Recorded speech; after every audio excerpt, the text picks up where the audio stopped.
Continuamos. Perfecto. A continuación, entonces, vamos a hacer un breve resumen de lo que significa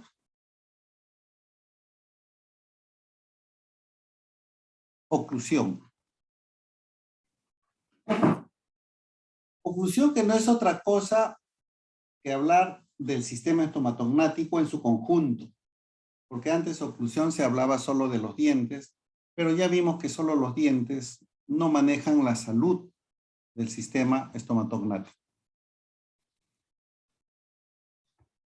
Habíamos visto este concepto de sistema que nosotros manejamos como especialistas, como profesionales, de esta unidad funcional del organismo que se encarga de la masticación, el habla, la deglución, además del gusto y la respiración. Un buen resumen de lo que significa nuestro campo de acción. También habíamos mencionado que son 4 los componentes del sistema estomatognático, también llamado sistema masticatorio, aparato masticatorio. No quiero discernir en cuál sería la mejor nomenclatura, porque el objetivo principal es hablar de 4 componentes que están íntimamente relacionados, porque todos pertenecen a un solo sistema, o 4 subsistemas, componentes o subsistemas, como es el articular, el neuromuscular, el periodontal, relativamente mencionado en la clase de prótesis fija, y el sistema de la oclusión dental. Aquí interviene también gran parte de lo que hemos conversado en el tema que nos ha precedido. Estos tienen que estar sincronizados y a la vez armonizados para que haya salud. Como resumen, vamos a ver rápidamente lo que es el sistema articular, las ATMs. Importantísimas porque permiten los movimientos de la mandíbula. ATM sanas permiten movimientos completos, sanos. ATMs alteradas, los movimientos también se alterarán. Si fueran tan amables en contestar, 10 segundos para esto, por favor.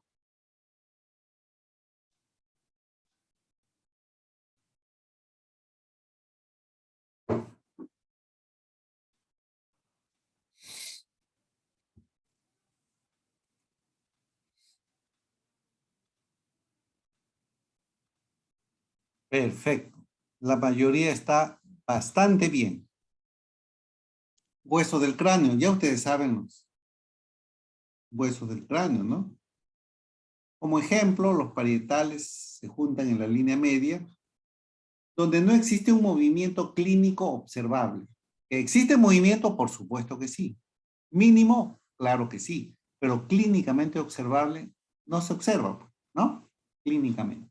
No observas cómo se abre, se junta, ¿no? Evidentemente. No observas que hay roce entre ellos, tampoco. Como por ejemplo en las falanges, donde sí se observa movimiento. Muy bien.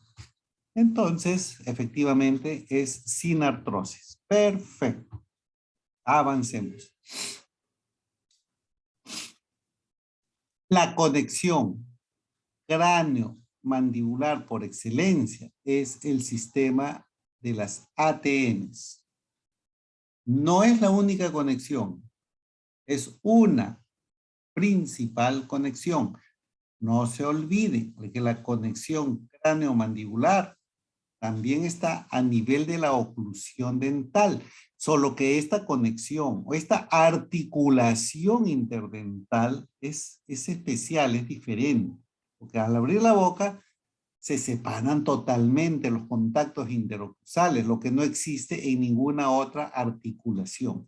Sin embargo, si hablamos de conexión cráneo-mandibular y se imaginan algo que junte a una parte del cráneo con la mandíbula, Aparte de lo mencionado, podría yo decir los maceteros como músculos.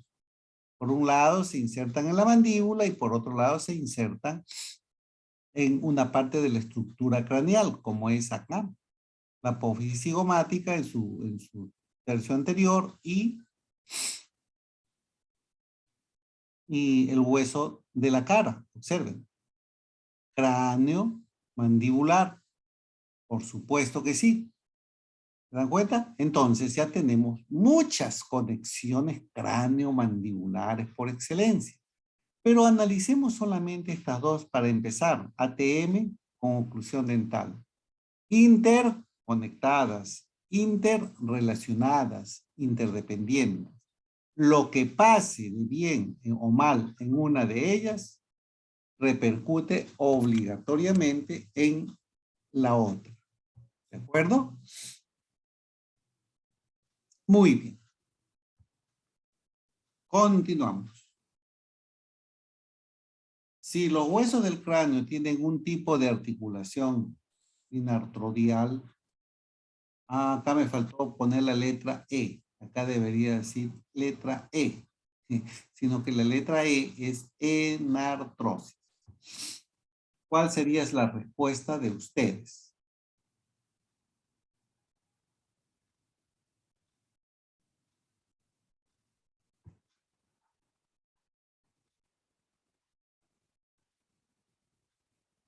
Perfecto. Predomina la letra C. Efectivamente, es una diartrodial. Es una diartrosis bicondil. Así está en el examen, en uno de los exámenes analizados.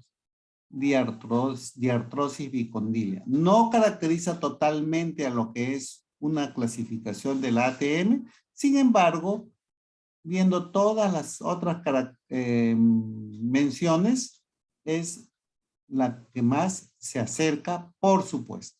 Bien, continuamos. ATM, características.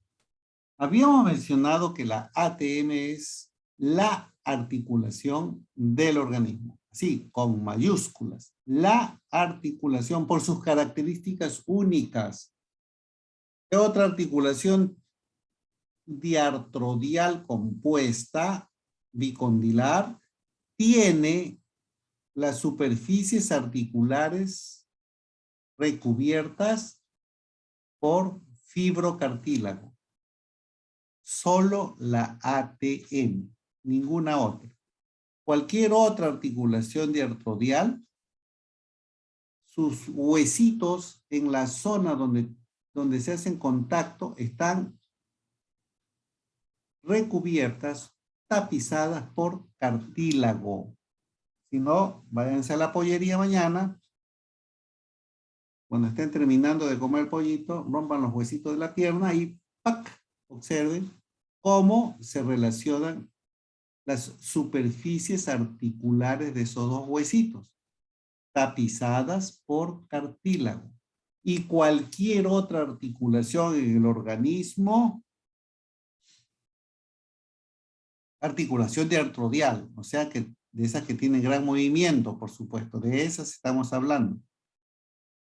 Está recubierta por fibrocartílago, solo la ATM.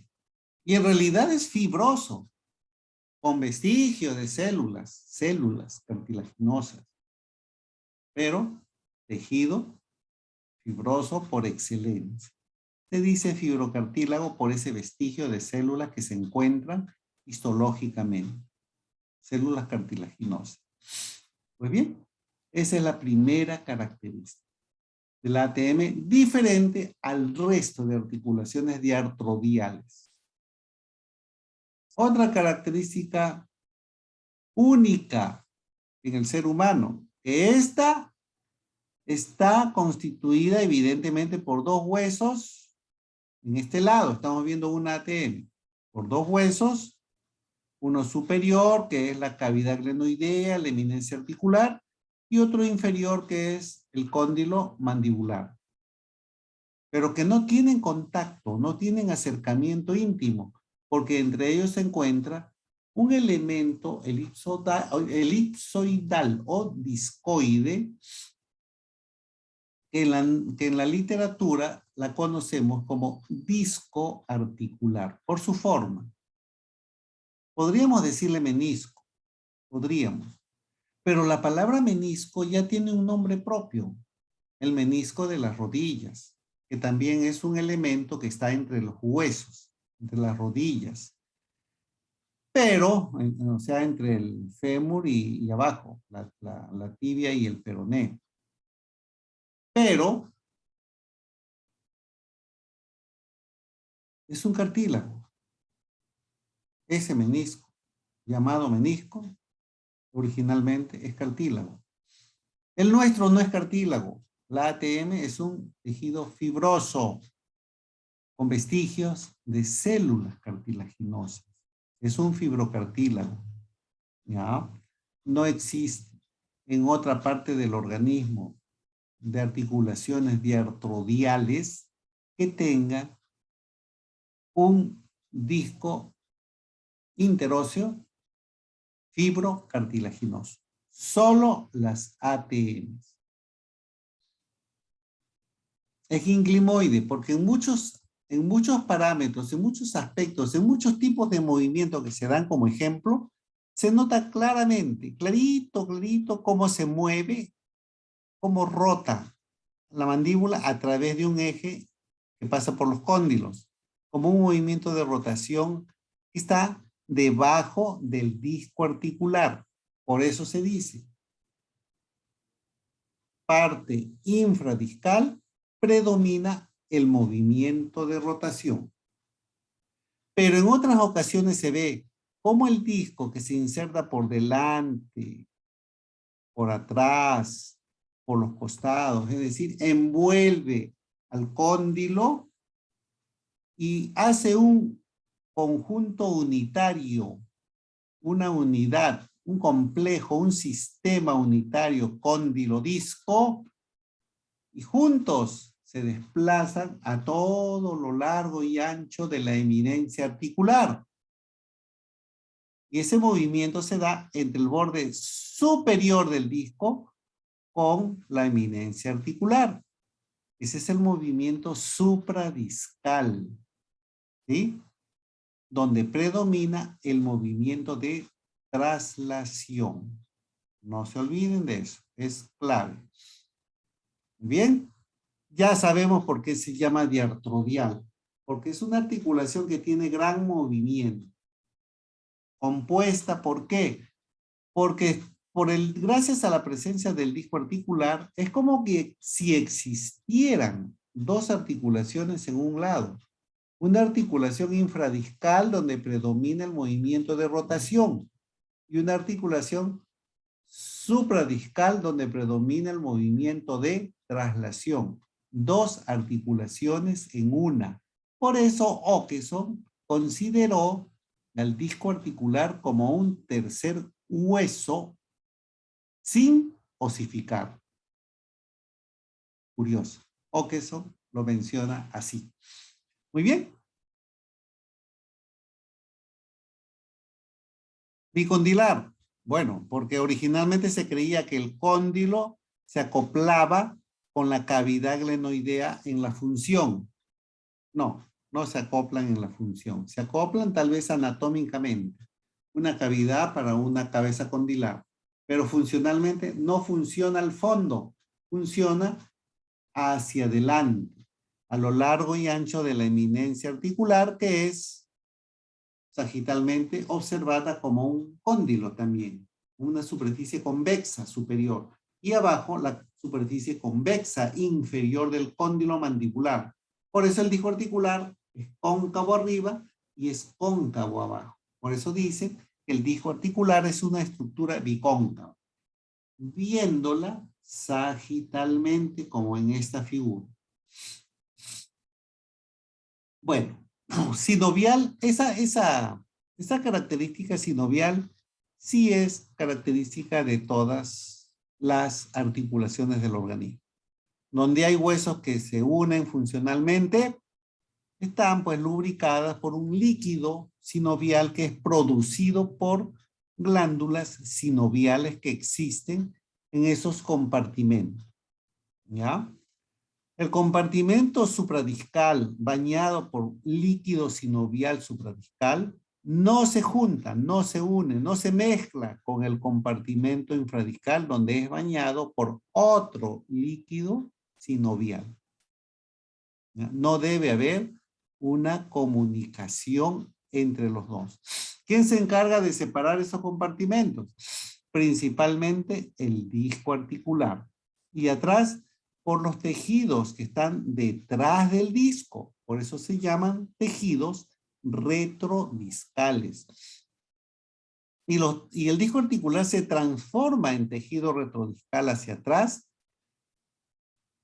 considerándose una lámina superior y una lámina inferior. La que se estira más en los movimientos es la superior. Cuando el cóndilo se va para adelante, se estira esta lámina. Vamos a dibujar, vamos a hacer un diseño.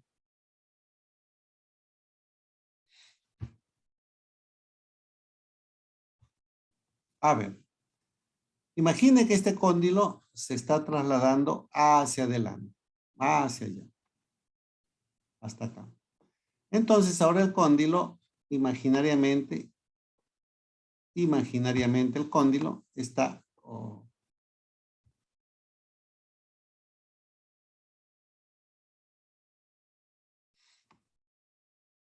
el cóndilo ahora está por acá, imaginariamente hablando, ¿verdad? Se fue para adelante. Por supuesto, el disco articular siempre va a estar encima del cóndilo. Muy bien. Si el disco articular está aquí, cóncavo arriba y cóncavo abajo, ¿quién se estiró? La lámina inferior sigue pegada detrás del cuello del cóndilo, acá. Y la lámina superior ahora está larga, larga, larga, larga y no se sale de su inserción. ¿Cuál se estiró? La superior. ¿Cuál es la elástica? La superior. Jóvenes, no se olviden de aquí para adelante. La zona bilaminar retrodiscal tiene dos láminas, una superior elástica y una inferior colágena. Entonces, significa que hay que recordar esos dos términos. Porque una es elástica y la otra es colágeno. Muy bien. Eso es para terminar esta explicación del disco. Que entre las dos láminas existe, por supuesto, tejido.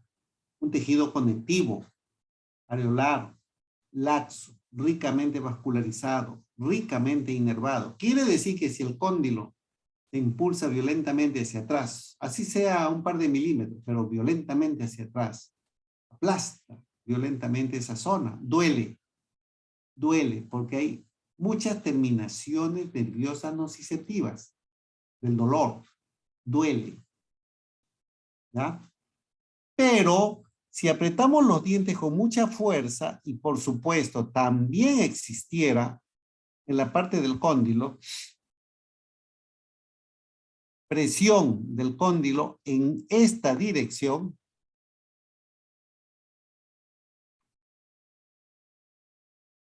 ¿ustedes qué dicen? ¿Duele o no duele? ¿Debe doler o no debe doler? A ver, ¿qué me contestan en su chat? ¿Sí o no? ¿Debe doler o no debe doler cuando el cóndilo aplasta el disco? Porque en un apretamiento dental fuerte presiona el disco en su zona central. ¿No se atreven a contestar? ¿Debe doler o no debe doler? Si hablamos de función, no debe doler. ¿Por qué no debe doler? ¿Por qué no? ¿Alguien puede contestar? ¿Por qué no debe doler? Efectivamente. Porque la parte central del disco, llamémosle, a ver, permítame, de aquí aproximadamente hasta acá principalmente, toda esta zona o banda central no tiene terminaciones nerviosas, histológicamente demostrado. No tiene terminaciones nerviosas, tampoco tiene vascularización. Por eso cuando apretamos los dientes con fuerza podemos sentir presión, pero no dolor. Doctor, yo tengo un paciente que sí me dice que cuando mastica, cuando hace fuerza con su mordida, le duele para masticar. Diagnóstico elemental, básico. Cuando aprieta, no está presionando la parte central del disco. ¿Sí? No sé si ya con ustedes les dicté el tema de trastornos temporomandibulares a nivel de la ATM. No lo sé. Pero si no se los he dictado, pronto seguramente. Cuando duele es porque el cóndilo ya no está presionando la parte central del disco. Por lo tanto, ahí sí hay una alteración. Sí les dicté ayer. Perfecto. Ya no más. Perfecto. Muchas gracias. Muy bien. Pero la parte posterior, acá,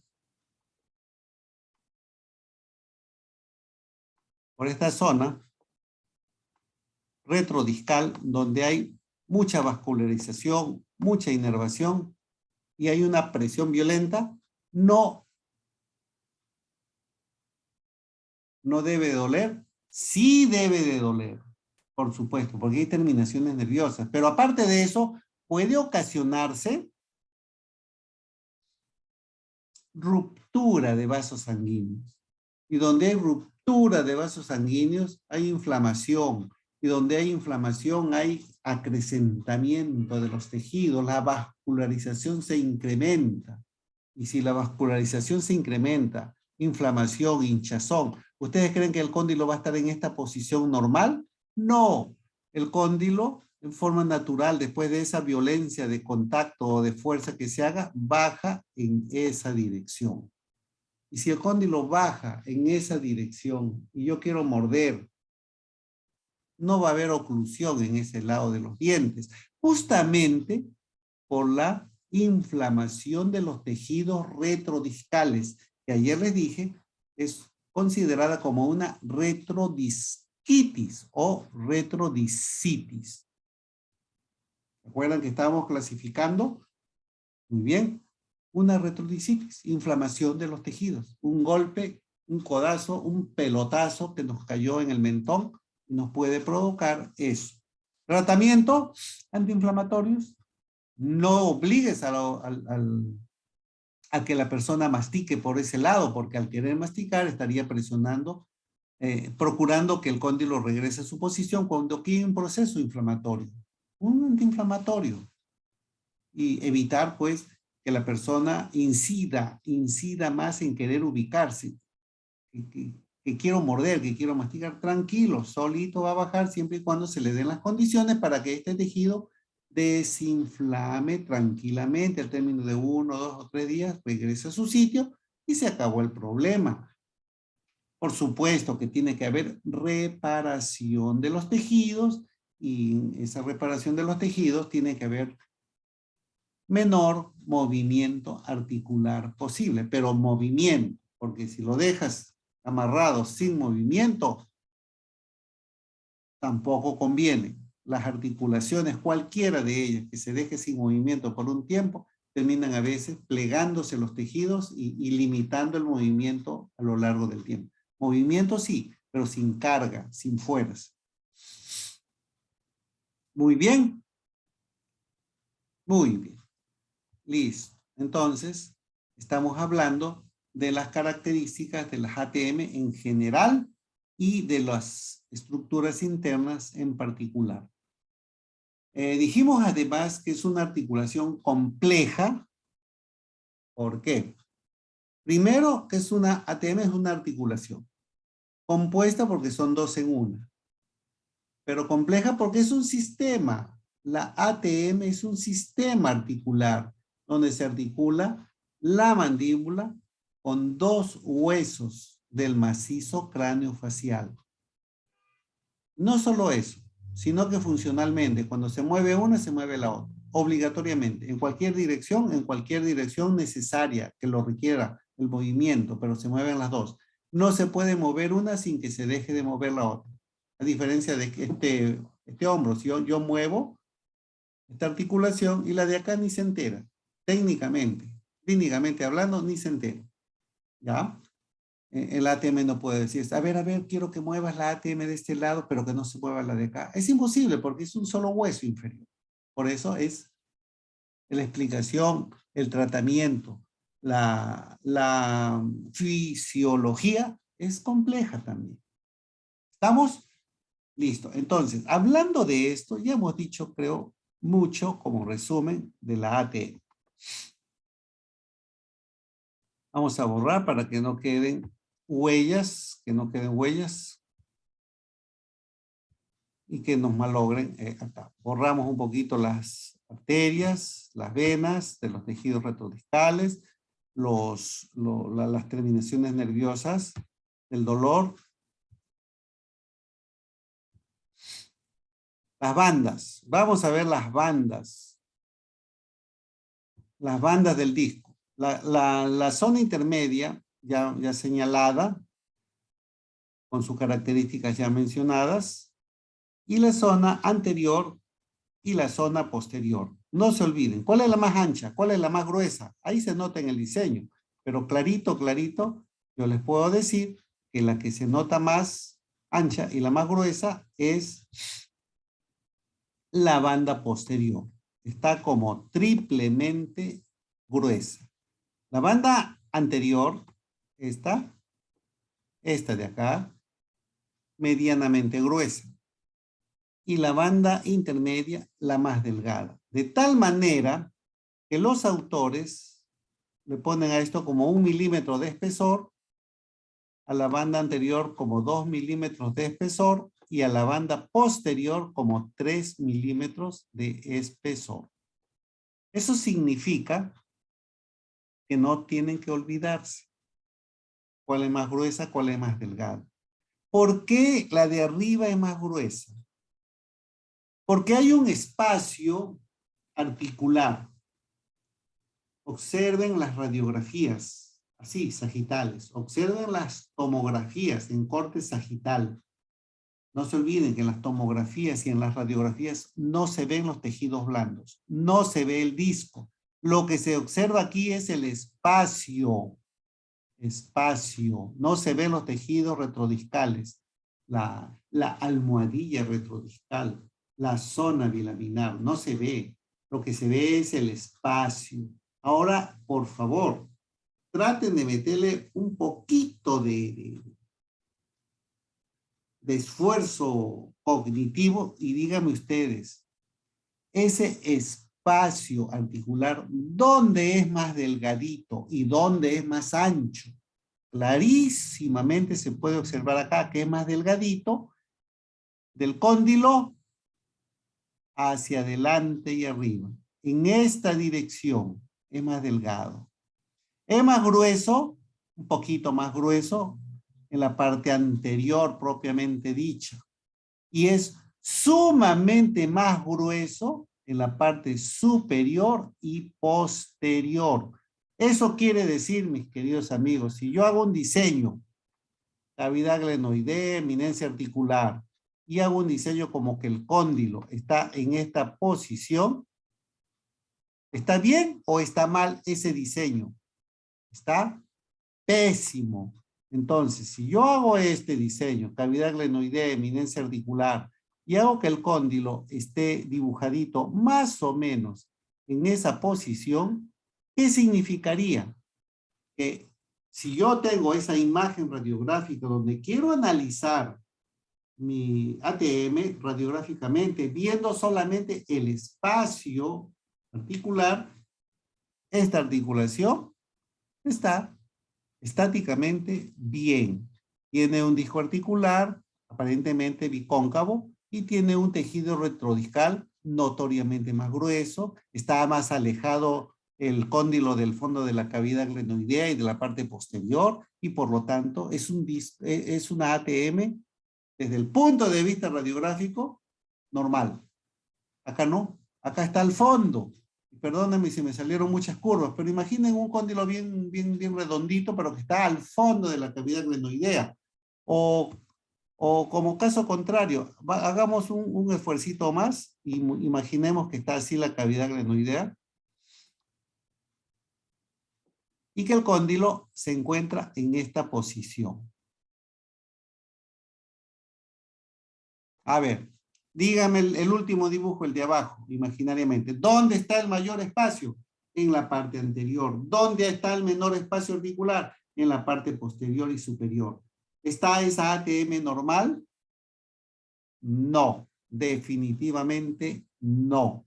¿Por qué? Porque los espacios están invertidos. Están invertidos. La más normal es esta.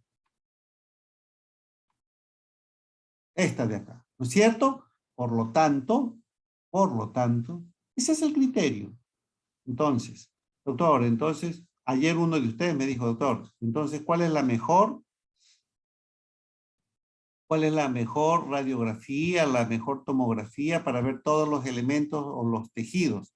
Evidentemente, a nivel radiográfico no se ven tejidos blandos.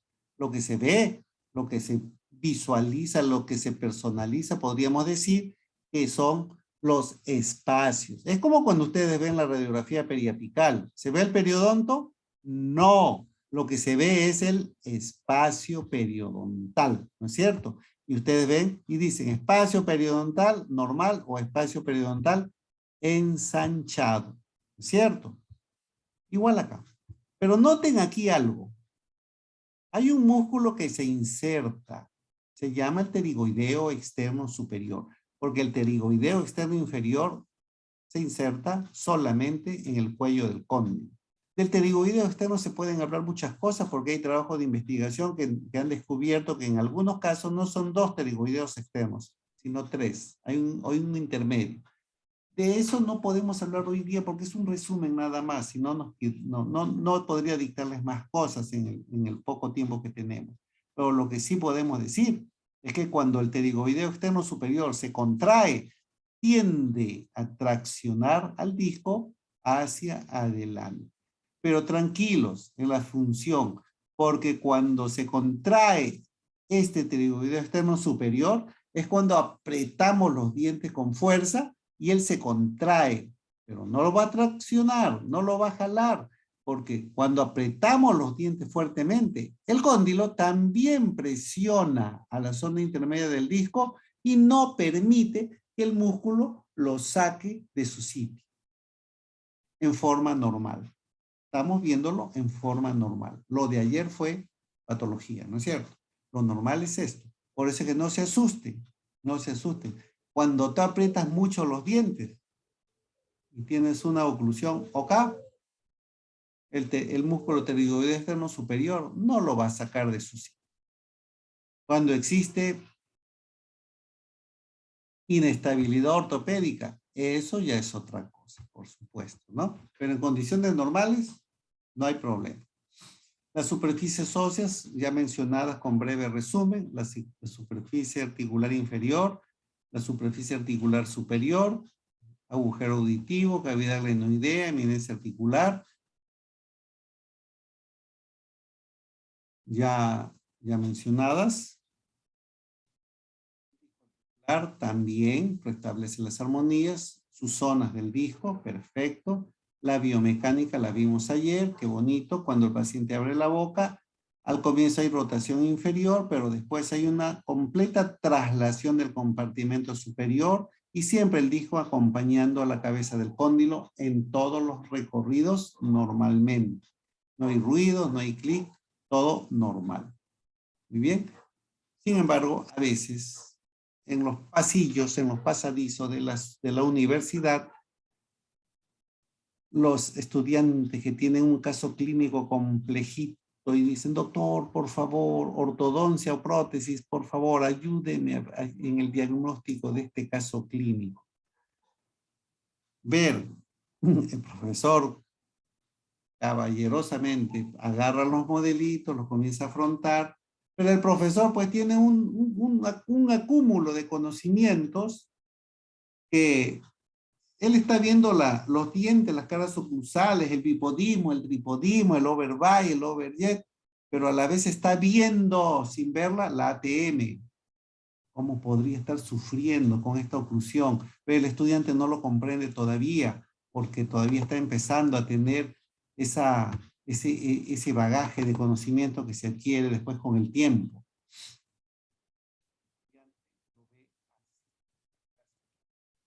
Y eso no es posible. No es posible, porque ¿cómo podemos ver solo oclusión sin considerar ATM, sin considerar neuromusculatura? Y te aseguro que el estudiante tampoco ve las reacciones periodontales que el docente puede estar imaginando.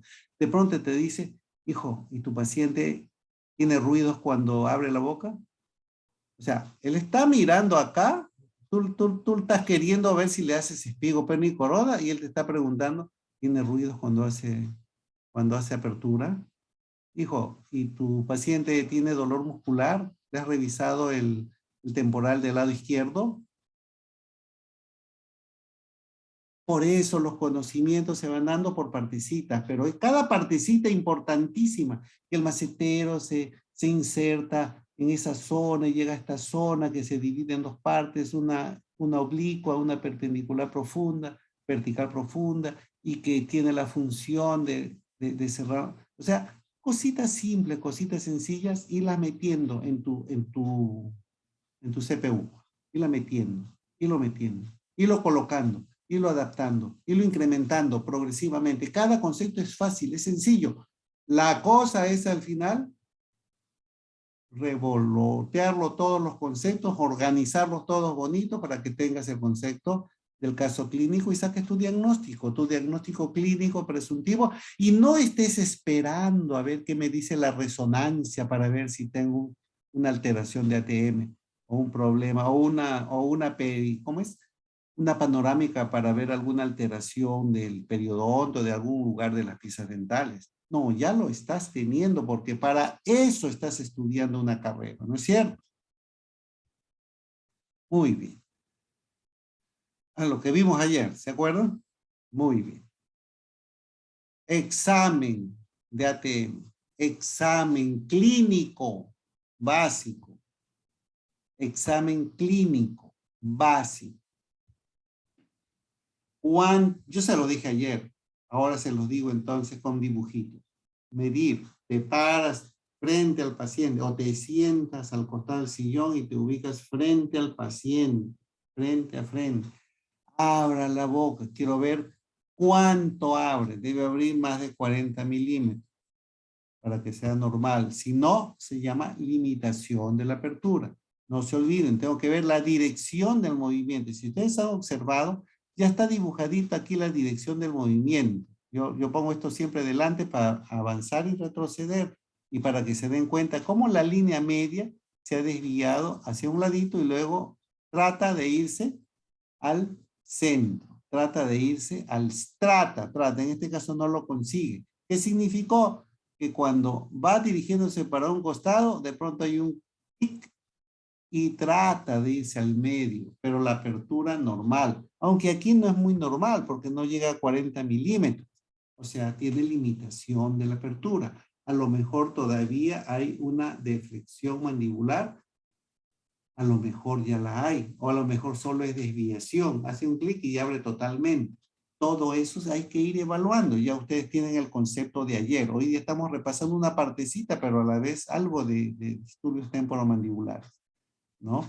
Ya me está diciendo, ver quién de ustedes me dice en este momento cuál es la ATM afectada, la derecha, esta, o la izquierda, esta. Digan, pongan derecha, izquierda, D o I, nada más. D, derecha, I, izquierda. A ver quién se atreve. Lógico. Oh, perfecto, perfecto, perfecto. D. Efectivamente, se acuerdan de la clase de ayer. ¿Ven? ¿Qué puede tener?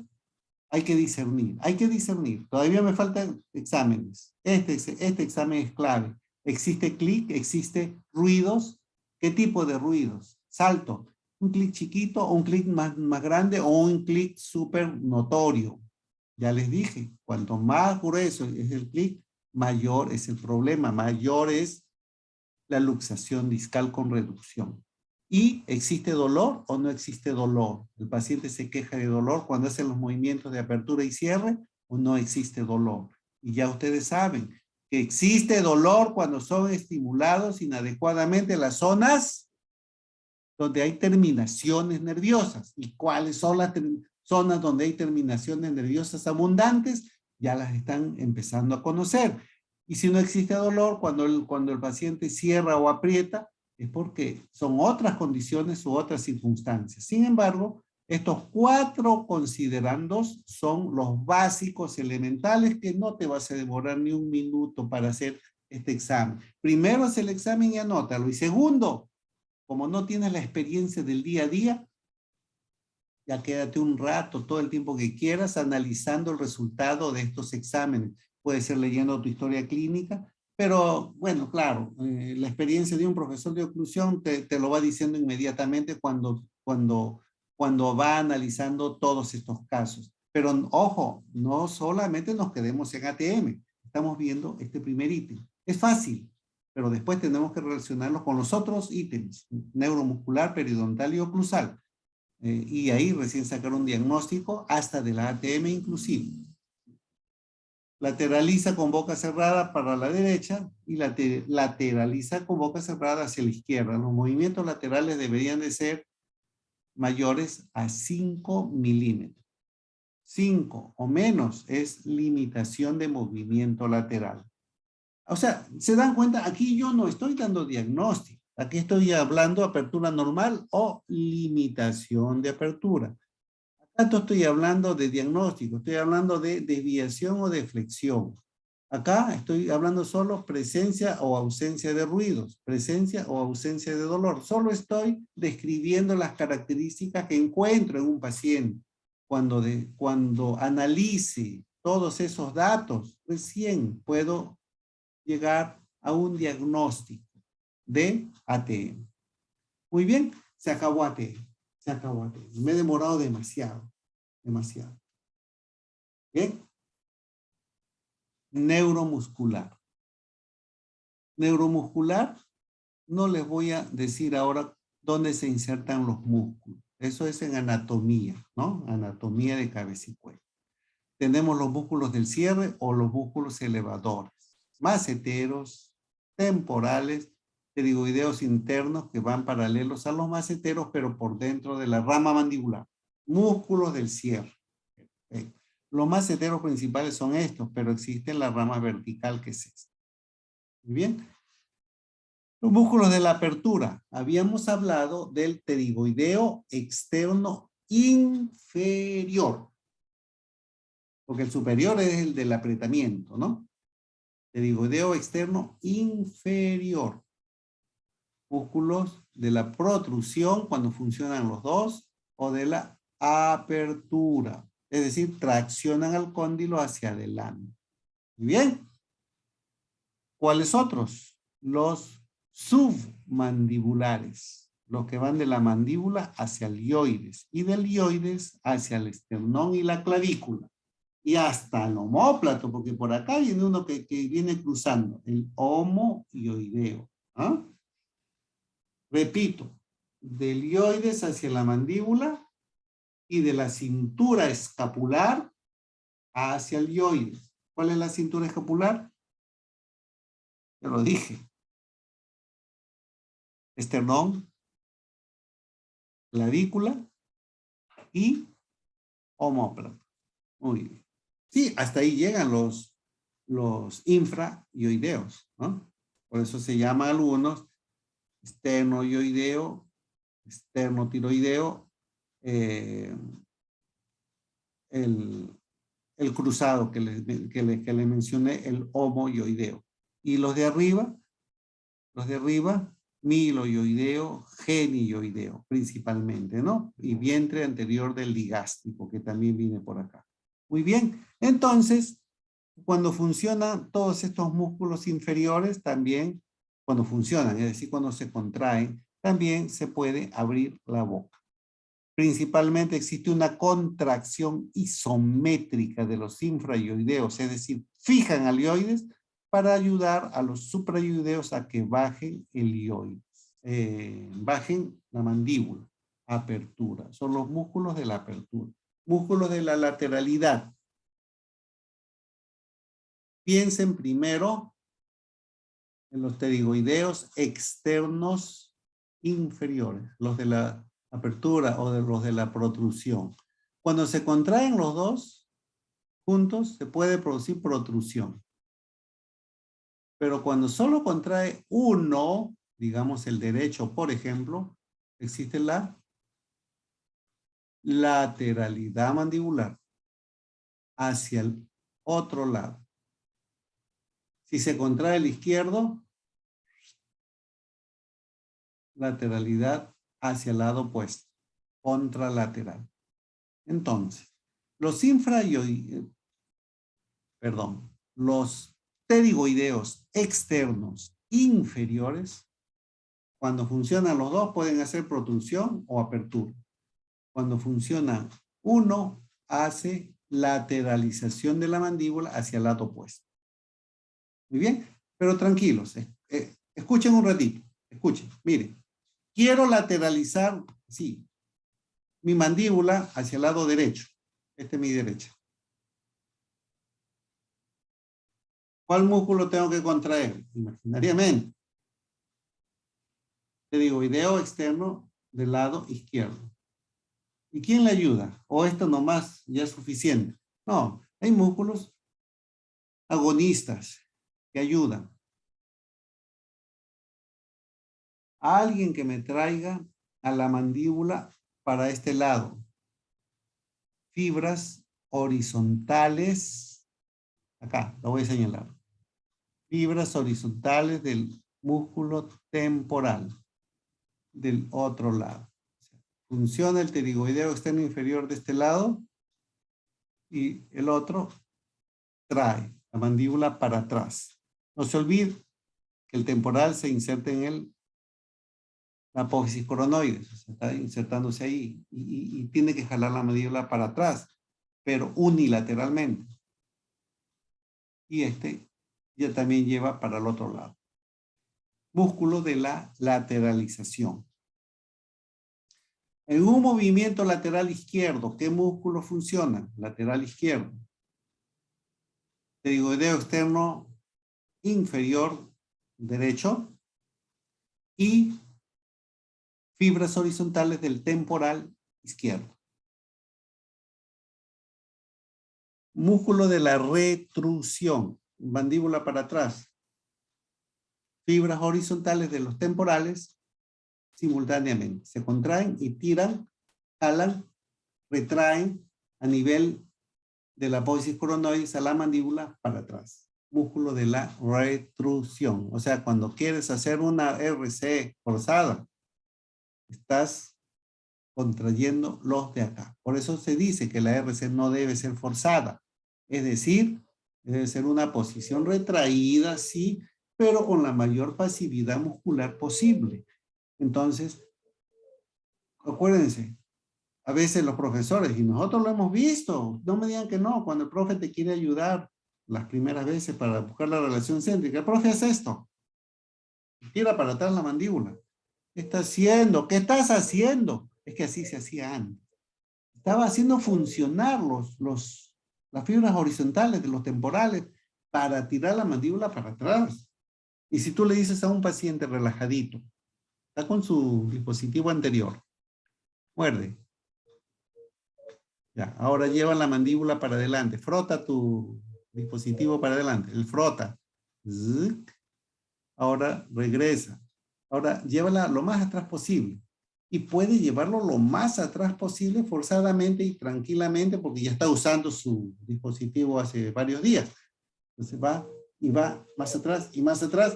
Sí puede, porque está haciendo funcionar los temporales horizontales hacia atrás. Se están contrayendo y ahí le tomas el registro.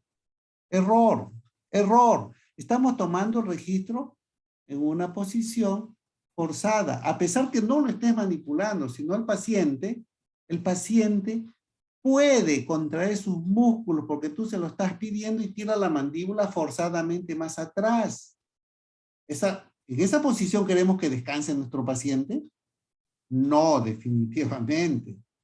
La posición es muerde, llévala hacia adelante un par de milímetros, regresa, cierra, abre y cierra en una mix centrada, llévala ligeramente hacia atrás, abre y cierra en esa posición posterior. Si lo hace relajado, tranquilo, sin problemas, sin estrés, sin estar contrayendo nada exageradamente, ese es el registro retrusivo funcional considerado como relación céntrica, no forzado. Tiene que ser fácil de obtener, si no, no es relación céntrica. Y en esa posición haces tus rehabilitaciones y no vas a tener problema ninguno, te lo aseguro. Muy bien.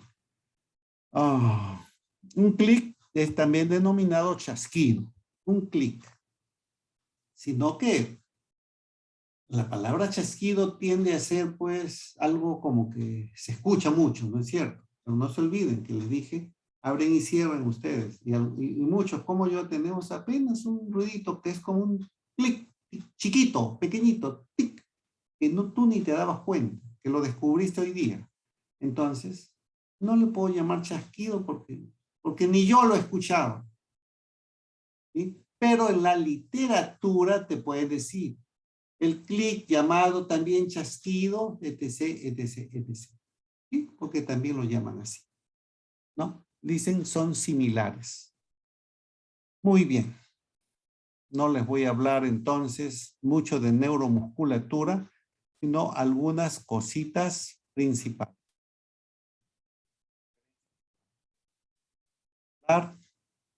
Esta es fisiología del músculo esquelético, músculo estriado, y que funcionan más o menos en sus contracturas así. En sus contracturas no, en sus contracciones.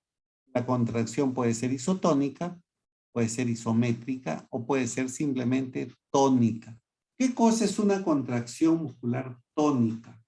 Es la situación muscular de reposo.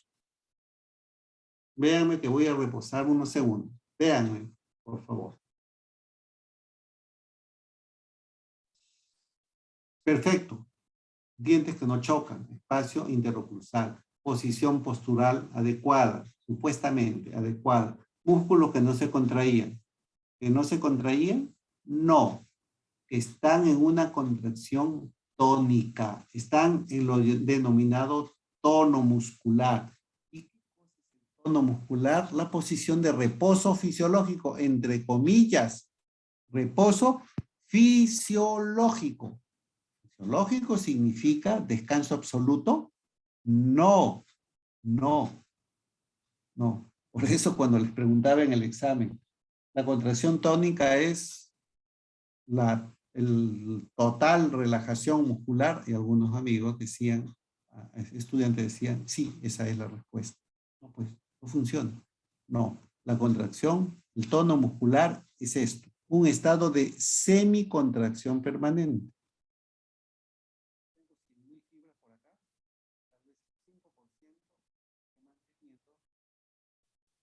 Boca cerrada. El 95% está descansando por unos segundos. De pronto, tic, se cambió.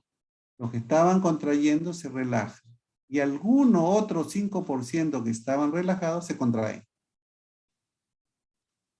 por algunos segundos. Y siguen sucediendo esas cosas. Miren cuántos 5% hay en 100%. Hay 20. Entonces, por lo menos, 5% trabajan, 95% descansan. Siempre, solo que son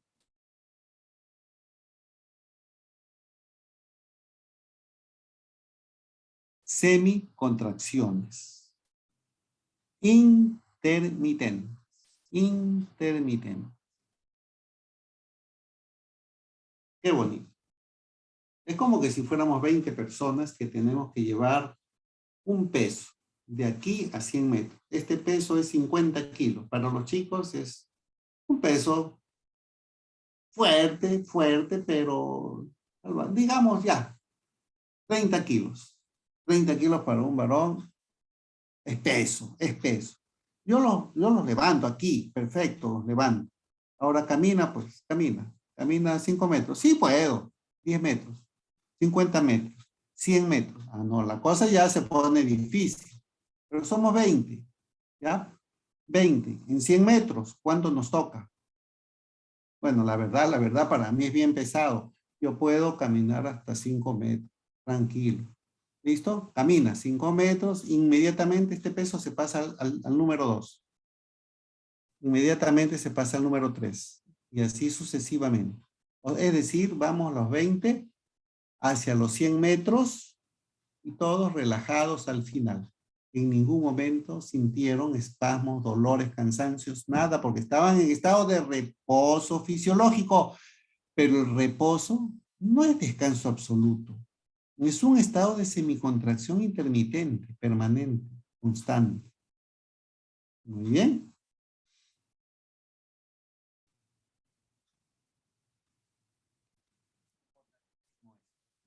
El impulso nervioso que llega hacia la terminal del axón, del extremo de una dendrita, de una célula, de una neurona, que se interconecta con otra célula de otro tipo, como es una fibra muscular, termina en una anastomosis neuromuscular, liberando en algunos casos para la contracción acetilcolina, que son sustancias químicas o bioquímicas que producen movimientos de las bombas de sodio, potasio, liberación de calcio a nivel de los músculos, y la liberación de calcio a nivel de los músculos es para que entren en contacto con la actina, y junto con la miosina se produce la contracción muscular. Eso es el dinamismo que existe para la contracción. O sea, no existe. Yo voy a decir, ajá, se contrae mi músculo. ¿Por qué? Porque quiere contraer solamente así, independientemente de otros tejidos. No, no. El músculo funciona gracias al sistema nervioso, periférico en este caso, pero que su información viene del sistema nervioso central. Y el sistema nervioso es único, es uno solo. El que lleva la información sensitiva, el que la integra allá en el centro y el que da la respuesta eferente. El que da la respuesta eferente con la neurona motora y para que se produzca la contracción. Es decir, el sistema nervioso es único. No es que, no es que solo quiero contraer mi músculo y ya. No, no, no. Funciona todo un sistema neuromuscular. Por eso es que cuando se habla de los componentes del sistema, no se dice componente muscular, se dice componente neuromuscular. Algo lo que les decía, una fibra aferente detecta la fuerza, la intensidad, la resistencia que tiene que hacerse para triturar un objeto alimenticio. Va la información al sistema nervioso central, allí integra en el sistema nervioso central quien recibe la información, de hecho que tiene que ser una neurona. ¿Pero qué neurona? Tiene que ser una neurona sensitiva, porque siente lo que viene de afuera. Le da la información a la otra neurona, la motora, y le dice, oye, neurona motora, ese músculo necesita contraerse, pero estos otros necesitan relajarse. Entonces vienen dos informaciones, una información efectora y una información inhibidora. La efectora es para que se libere acetilcolina y liberación de calcio para la contracción, y la inhibidora es todo lo contrario, que no se libere acetilcolina y noradrenalina. En fin, todas sustancias químicas para, uno, que se produzca la contracción, y el otro, para que se produzca la relajación lo máximo posible para que permita que el otro se contraiga tranquilamente. Porque si yo tengo que apretar los dientes, tengo que apretarlos, pero los antagonistas tienen que dejar que los aprieten. Si yo tengo que abrir la boca, tengo que abrirla y dejar que los otros antagonistas se relajen. Porque si no, vamos a estar en una lucha de poderes, que ni siquiera en el sistema nervioso neuromuscular debe de existir. No es lucha de clase, no es lucha de nadie contra nadie. Es una armonización de funciones que hace este trabajo que a mí me toca y cuando tú descansas yo trabajo y cuando yo descanso te toca trabajar, pero armónicamente, armonizadamente. Todos somos necesarios. Todas las estructuras anatómicas, histológicas, histoquímicas son indispensables para el buen funcionamiento de un sistema. ¿Lucha de qué? No, todo tiene que ser un equilibrio. Si hay un músculo que se tiene que contraer para determinada acción, los otros se tienen que relajar y dejarlo que trabaje. Otra cosa es si hay interferencias, si hay contactos prematuros, espérate un ratito. ¿Por qué te vas a contraer? Vas a malograr el sistema porque estás haciendo un contacto prematuro. Para eso están los otros equilibradores para reacomodar la mandíbula y evitar el contacto prematuro. Pero a veces llega a tanto la problemática y la lucha la pelea íntima entre los tejidos que terminan haciéndose daño no solo uno, no solo dos, todo el sistema. Bueno, felizmente existe el especialista en la salud de la boca que busca detectar los problemas, eliminar los problemas y ajustar todo para que exista la armonía nuevamente. Pero hay que tomar la decisión. Pero antes de tomar esa decisión, ustedes, nosotros, tenemos que tener el conocimiento. ¿Bien? Avancemos. Fisiología muscular y neuromuscular. La fisiopatología. Para entender la fisiopatología, que vimos una parte ayer, tenemos que saber cómo funciona el sistema nervioso central. El más alto de todos es la corteza, donde llega todo, es la principal determinante, donde todo se hace consciente, donde es, porque tiene que haber pues, un centro general que debe manejar todo. Pero ¿quién le lleva la información de que me hinqué la uña, me hinqué el dedo, me hinqué la planta del pie con una espina cuando iba descalzo por el campo? ¿Quién lleva la información al cerebro? El tronco encefálico. La información no llega directa al cerebro. No llega. Primero se hace el círculo más inferior. Aferente, eferente, acción. Retiro el pie, la espina. Perfecto. Retiro el pie. Retiro la mano. Me hinca por acá, retiro. Perfecto. ¿Llegó el tronco encefálico? No, no. Pero hay situaciones, hay circunstancias que sí requieren que suba hasta el tronco encefálico. ¿Qué cosa es el tronco encefálico? Es el encargado. Es como decir los guardianes del cerebro. Son los encargados de recibir toda la información. Y ellos tratan hasta donde sea posible para ellos mantener el equilibrio funcional. En biología se llama homeostasia.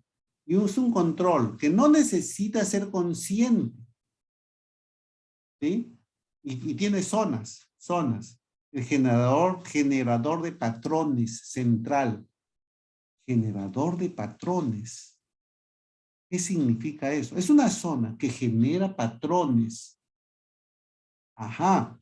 Quiere decir que si hace mucho sol, tengo que cerrar un poco los ojos. Y a lo mejor sin darme cuenta, uso mis lentes oscuros probablemente porque hace mucho sol y siento que me hace daño en los ojos.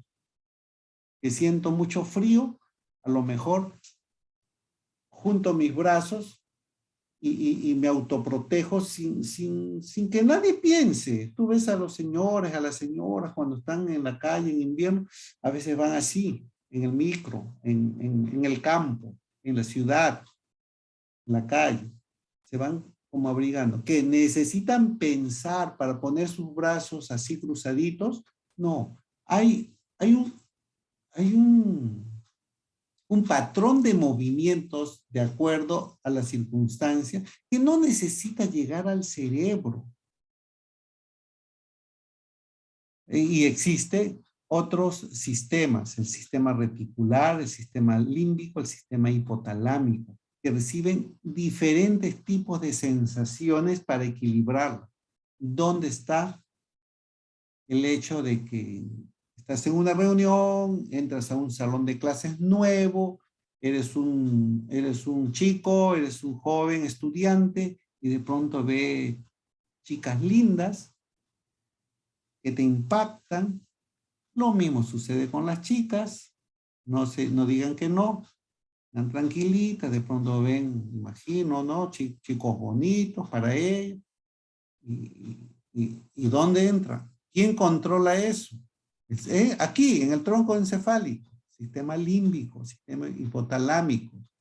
Son los impactos que van un poquito más allá de una simple reacción autónoma o automática, ¿no? Entonces, luego vienen las otras sensaciones de la atracción, del odio, que no existe química, que sí existe química, que tengo los patas de mi promo, tengo mi grupo y se juntan, se agrupan por atracciones personales o a veces ni nos damos cuenta y nos estamos juntando en grupos por propia iniciativa. Entonces, ¿qué sucede? ¿Que es consciente eso? No, a veces tú ni sabes por qué te juntas con determinados amigos o amigas y por qué evitas a los otros amigos o amigas. Están dentro de una decisión del tronco encefálico. No todo llega a la corteza cerebral porque si no, no podría con todas las sensaciones. Cuando el asunto se pone difícil, entonces el tronco encefálico dice no, esto no lo podemos resolver nosotros. Vamos al cerebro. Mando la información y el cerebro comienza a razonar. Y en ese razonamiento es donde se pueden llegar a tomar las decisiones. Y yo razonando puedo tomar la mejor decisión o la peor decisión, ya es otro asunto, pero la puedo hacer y la debo hacer como decisión razonada. Y si me equivoqué, asumí mi error.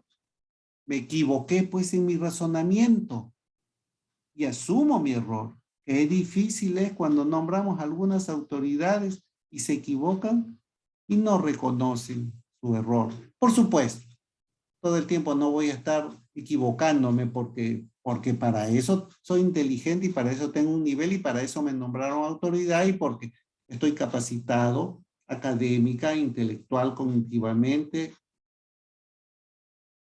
y todas las virtudes y capacitaciones que yo pueda conseguir para dirigir algo, por eso me nombraron. Pero si no, mejor no lo acepto. ¿Por qué voy a aceptar algo del cual no estoy capacitado? ¿Por qué? ¿Por qué?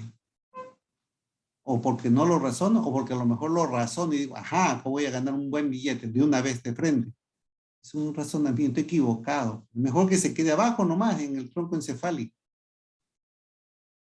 Y el odio, y el estrés, y la angustia, la depresión, la ansiedad, todo eso a veces el tronco encefálico no lo puede manejar y no lo es capaz de mandarlo al sistema nervioso central y se queda abajo y abajo. A veces dicen, no sé por qué le pegué, no sé, se me metió el diablo encima y le pegué a la mujer, al pequeño, a la niña. No sé por qué le disparé. Eso es a cada rato, ¿no es cierto? Y para eso están los abogados y los que venden y los que compran conciencias para justificar a veces lo injustificable, ¿no? Y eso no puede suceder a todos. Pero siempre hay que tratar de llevar el asunto a la corteza cerebral cuando sea necesario. Que tengo un problema, que tengo un problema, que tengo un problema y me quedo con el problema y no duermo con el problema porque lo estoy dejando en el tronco encefálico. Momentito, tranquilízate. Si hay un problema, sí hay un problema. ¿Qué dicen los chinos? Si lo puedes resolver, pues manos a la obra, resuélvelo. Que si no lo puedes resolver, entonces tranquilízate, no lo vas a resolver, pues no, si no puedes. Tranquilo, ¿por qué te estresas? Ah, que lo debo resolver. Muy bien. Entonces, vamos a pensarlo, vamos a razonarlo y vamos a tomar la mejor decisión posible. Y tal vez la mejor decisión es informarme, pedir ayuda, pedir consejos, buscar gente que esté más capacitada que yo en ese punto y tomar la mejor decisión. Eso hace la corteza cerebral. Ya no se queda en el tronco encefálico, nada más. ¿Eh? Eso es sistema nervioso central. De allí viene el bruxismo. El bruxismo es cuando no llega a la corteza cerebral, cuando está quedándose nada más en el tronco encefálico, en algún lugar, y bruxamos y apretamos. Pero es que yo no lo puedo controlar porque estoy durmiendo. Es que estás estresado, estás ansioso, estás angustiado. Mientras no se controle la depresión, el ansia, la angustia, el estrés, vamos a bruxar. Vamos a bruxar. Pero, pucha, que este doctor es lo máximo. Pucha, que este doctor cómo domina, cómo maneja. ¿Por qué? ¿Porque nunca bruxo? Yo soy uno de los bruxadores más grandes del planeta. ¿Y qué? Porque soy un ser humano. Igual que todos. Ustedes, igual. Con, con capacidades de control y incapacidades de control también, de autocontrol también. Por supuesto que estudiar esto y mencionar esto constantemente me ayuda un montón, evidentemente. Pues hay que jugar fútbol, hay que hacer un deporte, hay que juntarnos con amigos, con personas que estén a nuestro ritmo, que estén de una manera congenial, con las personas congeniables, lo que les decía hace un rato, razonadamente, muy bien, razonadamente, y buscar qué difícil es esta profesión. Pues asumir que es difícil era muy fácil, ¿ah? Se tenía menos conceptos. No había tantos problemas. Uy, ¿te duele? Sí, ya, exodoncia. Anestesia por aquí, por allá, con dolor, sin dolor, exodoncia, solucionado. Hoy día ya no es así. Hoy día hay que estudiar muchísimo para evitar la exodoncia. Muchas veces, por supuesto, ¿no? Entonces, control del bruxismo, porque el que bruxa hace esto.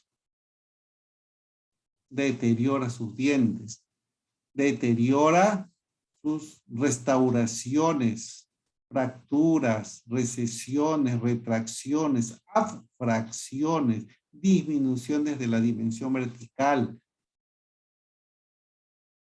el estrés emocional. Hay que liberarlo, dicen, hay que liberarlo. Hay dos formas de liberar el estrés. Bueno, en realidad son muchas. Algunos dicen la forma externa, gritar, golpear, liberar, gritar, ¿no? Los niños, las rabietas. ¿Es un mecanismo positivo o negativo? Bueno, hacer lo que te guste hacer, pues, pero que no esté fuera de la ley. Hacer lo que te guste, que no esté, mejor dicho, que esté dentro de lo legal. Hacerlo, pues, hacerlo. Tiene que ser fútil, fútil. Que mi casa no, mi barrio no da para eso. Cámbiate de barrio, pues. Ah, qué fácil, ¿no? Bueno, entonces cambia tu sistema. Hazte amigo de otros chicos, chicas que viven en otros barrios donde puedes hacer footing. Reúnete en ese lugar con ellos y a una hora determinada y hagan su fulbito, hagan su ejercicio, liberen su estrés. Las internas es el gran problema. O lo internacionalizas y lo llevas al cerebro para que el cerebro realmente maneje todo. Bueno, ahí entramos ya a otros tipos de conceptos. o nos metemos en la psicología, o nos metemos en la parapsicología, o nos metemos en los conocimientos, no me sale la frase, donde predomina la mente sobre el cuerpo. No manejo mucho esos aspectos, pero en algún momento lo hice, como las terapias, autoterapias de relajamiento. Voy a hacer que en este momento se relajen todos mis músculos. Voy a respirar profundamente con los ojos cerrados en un ambiente absolutamente silencioso y donde me puedo estar imaginando estar en el mejor lugar del mundo que puedo imaginar y me lo imagino y me relajo y me estiro. En este momento quiero olvidarme de todos y de todo. Solamente van a ser breves minutos y por lo tanto no le hago daño a nadie. Y te relajas. Dicen que eso hacía Napoleón en las guerras. Se desaparecía 15 minutos y después seguía en la guerra como que si hubiera dormido toda una semana completa. Regresaba fresquecito para seguir guerreando. Bueno, pero lo malo es que la forma de liberarlo internamente es desarrollar trastornos psicosomáticos.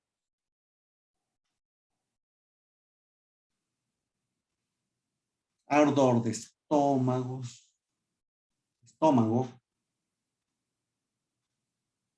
gastritis, ¿no?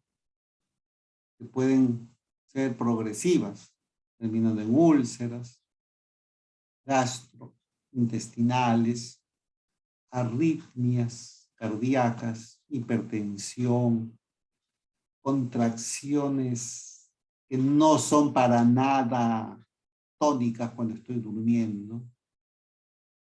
No sé por qué, pero contraigo demasiado algunos músculos de la mano, de la espalda, y amanezco adolorido. Trastornos psicosomáticos. En los niños, en los jovencitos, en las personas que no tienen, adultas que no tienen mucha firmeza en sus formas de ser, asma, bruxismo. No quiere decir que todas son similares de igual origen, no. Son ejemplos de circunstancias diferentes. Por eso, algunas personas dicen, tengo artritis. AINES. Sí, los médicos te recetan AINES. Ni el AINES te cura, ni la artritis es de origen local. Hipercontracciones. ¿Te duele acá? Se salió el disco. Bueno, lo estamos estudiando mucho y ya vimos un poco de patología del ATM. Estrés, incompatibilidad estructural. Buscar el origen del dolor, de la artritis articular.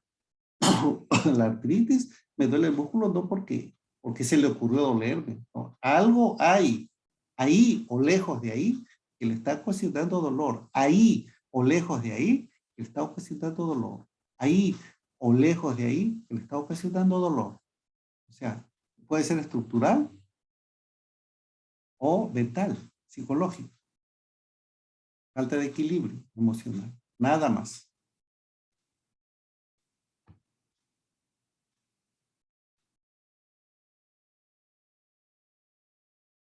Grito en la playa, genial. A veces se me ocurría con un ser querido de mi familia, agarrar piedritas en la playa y lanzarlas lo más lejos posible a ver quién llegaba más lejos. Decirle de ejercicio con la derecha, con la izquierda, nos reímos y liberamos el estrés. Gritar en la playa, excelente. Eso hacía Demóstenes, un personaje ateniense, que era gago, decían, no podía pronunciar las palabras, pero él quería ser orador. Y todo el mundo se reía de él. Se iba a la playa, se metía piedritas en la lengua y con las piedritas trataba de hablar hasta que fue el orador por excelencia de la antigüedad, de la Grecia ateniense, ¿no? Increíble. O sea, todo depende de nosotros. Pero qué fácil es decirlo y qué difícil es cuando uno tiene el problema, ¿no? Así como hicimos examen articular, hay que hacer examen muscular simple, sencillo, básico, que no te va a demorar ni un minuto, pero evidentemente tienes que conocerte dónde están todas las inserciones de los músculos del cierre, por lo menos. Y palpar en todo lo largo y ancho de los maceteros, todo lo largo y ancho de los temporales y por lo menos las inserciones inferiores de los pterigoideos internos para buscar signos de hipertensión, signos de dolor, signos de lugarcitos donde existen puntos gatillo y de pronto encuentras un puntito y dices, ahí me duele y le das y le das y le das y le das y le das y se desapareció el dolor. Pero lógico, esa es una manifestación de un dolor que está ahí, pero el origen no está ahí. Hay que buscar el origen. Por eso no te quedes en el examen de ATM nada más. Crúzalo con el examen muscular.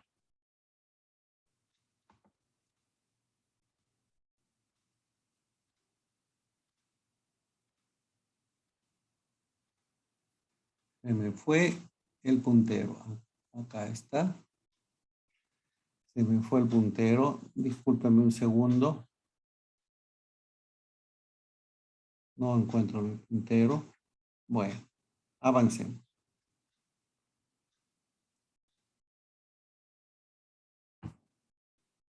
Sistema periodontal. No voy a describir el periodonto.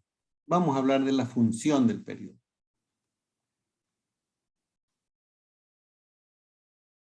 Periodonto de protección encía. Inserción gingival, inserción conectiva, surco gingival, espacio biológico. Periodonto de soporte o de inserción, bueno, lo que ustedes conocen como periodonto propiamente dicho, ligamento periodontal, alrededor de toda la raíz, cemento y hueso, hueso alveolar. Encía y cemento, hueso y ligamento periodontal. Pero en la radiografía lo que vemos es, les dije, el espacio periodontal. Donde ven ustedes ensanchamiento periodontal, autonómico de que ese diente se mueve.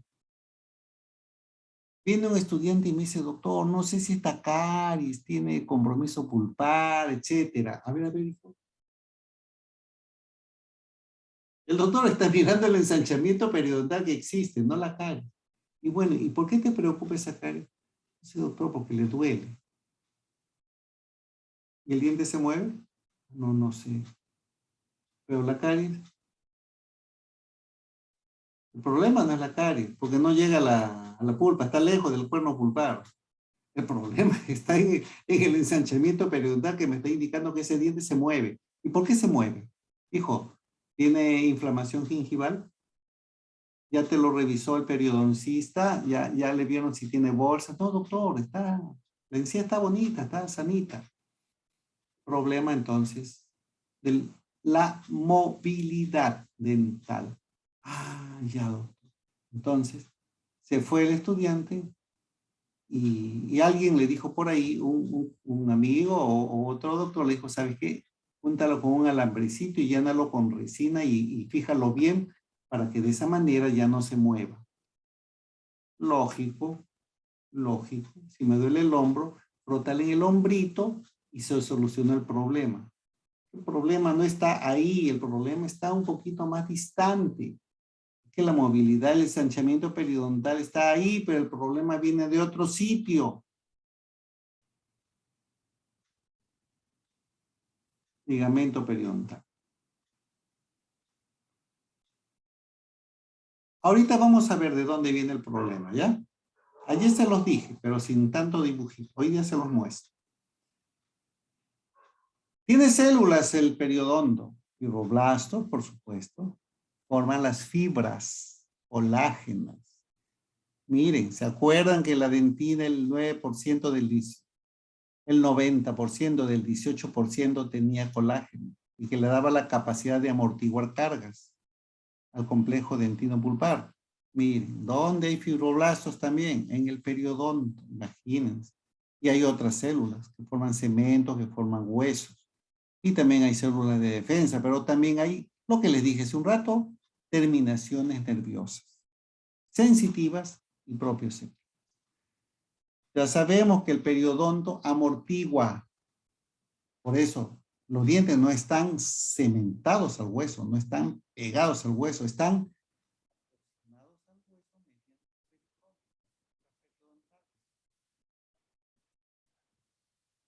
activa porque tiene vasos sanguíneos y tiene células que forman hueso, cemento y fibras. Nutricia porque el cemento no tiene en su estructura interna del cemento, no hay vasos sanguíneos, no hay nutrientes que lleguen a través de las arterias, del sistema vascular, no. Se nutre a través del periodonto. Y sensorial, porque ya les dije, hay terminaciones nerviosas. Muy bien, como resumen, este es el examen dento-alveolar. Dento-alveolar. ¿Se acuerdan que hicimos el examen articular? ¿Se acuerdan que hicimos rápidamente el examen muscular? ¿Se acuerdan? Muy bien. Crúcenlo con el examen dento-alveolar o periodontal propiamente. ¿Tiene movilidad? Ajá. ¿O no? ¿Hay desgastes oclusales o son atrición o es otra razón? ¿Hay abfracciones? ¿Cuál es la causa? ¿Hay interferencias? ¿Hay bruxismo? Hay que examinar entonces el periodonto. Se examina la movilidad dental de todos los dientes posibles. Un casito clínico para terminar esta parte del periodonto y de todo lo que hemos avanzado. Por X razones, finalmente se terminó en la conclusión de que tenían que ser acá 2 coronas. Muy bien. Se tomaron las impresiones. Imaginariamente, pues, vayamos a hacer el encerado diagnóstico. Ana, lo que uno de ustedes dijo en la clase anterior. Muy bien, está bien en el laboratorio, muy bonito sellado, perfecto, muy bien. Ah, mira, tiene la guía incisiva en protrusiva. Y cuando hace la guía incisiva, protrusión, deja de chocar los dientes de atrás. Por eso se llama guía incisiva. Pero mira de dónde parten, de un punto azul. De un punto azul. ¿Lo vieron? De puntos azules. O sea que cuando muerde, contacto. ¿Eso es normal? Todos los dientes deben contactar en máxima intercuspidación con su bipodismo y su tripodismo. Pero se le está controlando la oclusión. Ahí está el papel de articular.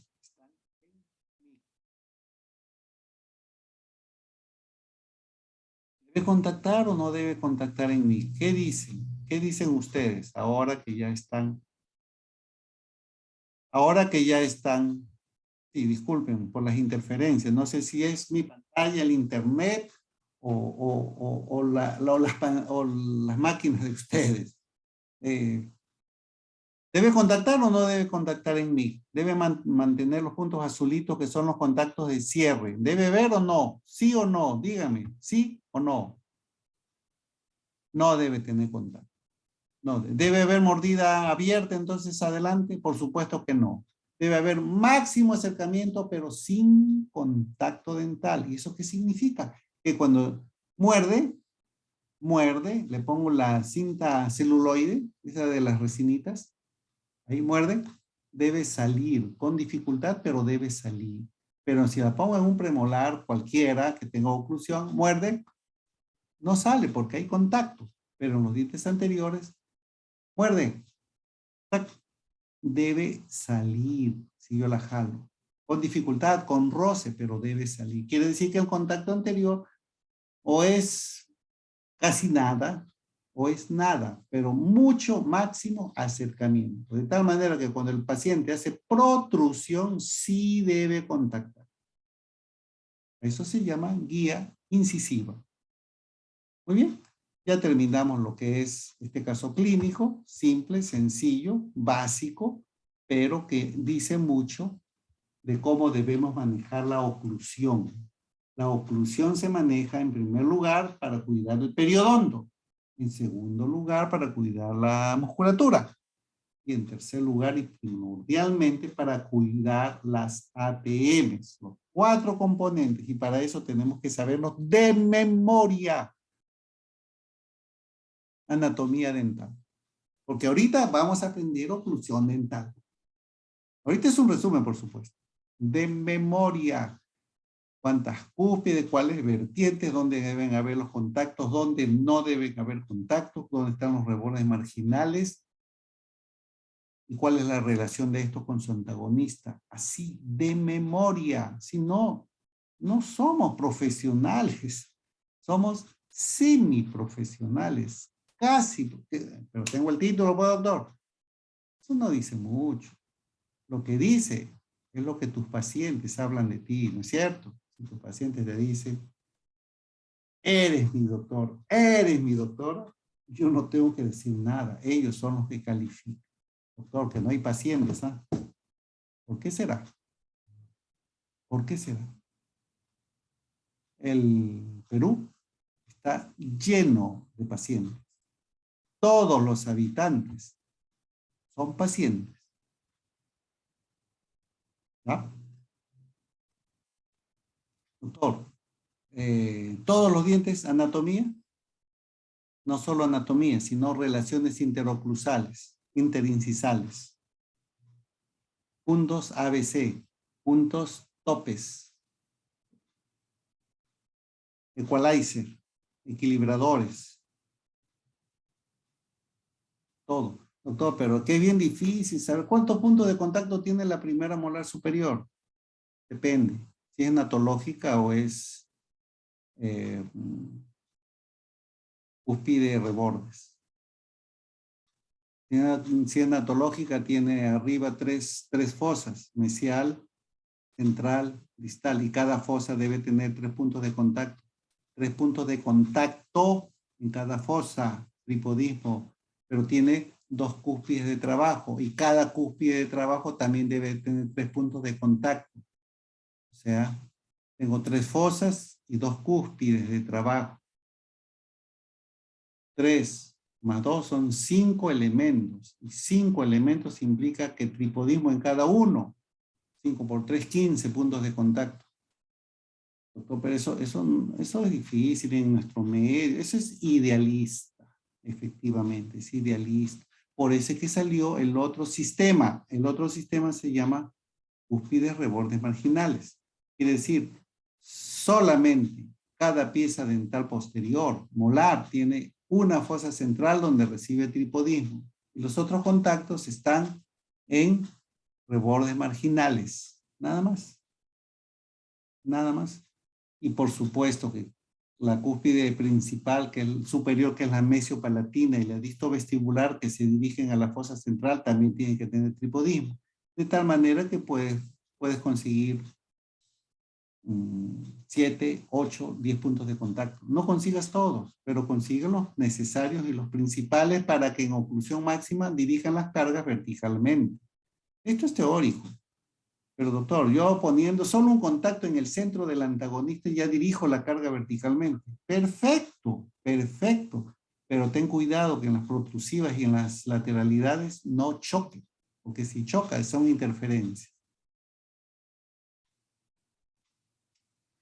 Ah, doctor, puntos ABC, ¿no? Sí. ¿Dónde va la hacia vestibular o hacia palatino? Siempre empieza por la vestibular. Punto A. Punto B es el que jamás debe faltar. Puede faltar el punto A o el punto C. Es decir, de los 3 puntos puedes tener 2. Pero nunca te debe faltar el punto B. Cúspide de trabajo contra cúspide de trabajo. ¿Ya? Puedes tener estos 2 solos, nada más. Olvídate del tercero. A lo mejor no es necesario.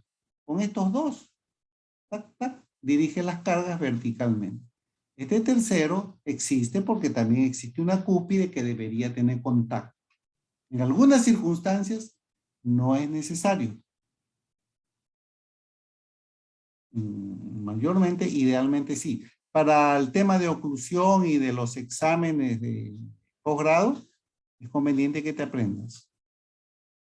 Punto A, vertiente interna de la cúspide vestibular superior versus la vertiente externa de la cúspide vestibular inferior. Cúspide guía versus cúspide de trabajo. Contacto B, dos cúspides de trabajo en sus vertientes internas.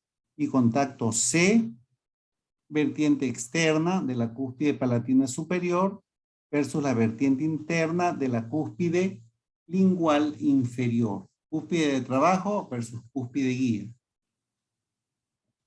Entonces, la que no debe faltar es la B, porque es cúspide de trabajo versus cúspide de trabajo. ¿Ya? Muy bien.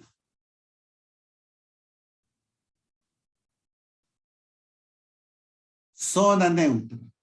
Cuando hablemos de oclusión, zona neutra. ¿Y qué cosa es la zona neutra? Es la zona de equilibrio muscular y oclusal.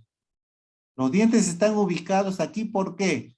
Bueno, primero porque hay un patrón genético, ¿no? Por patrón genético yo no puedo tener la boca como mi mascota engreída de la casa.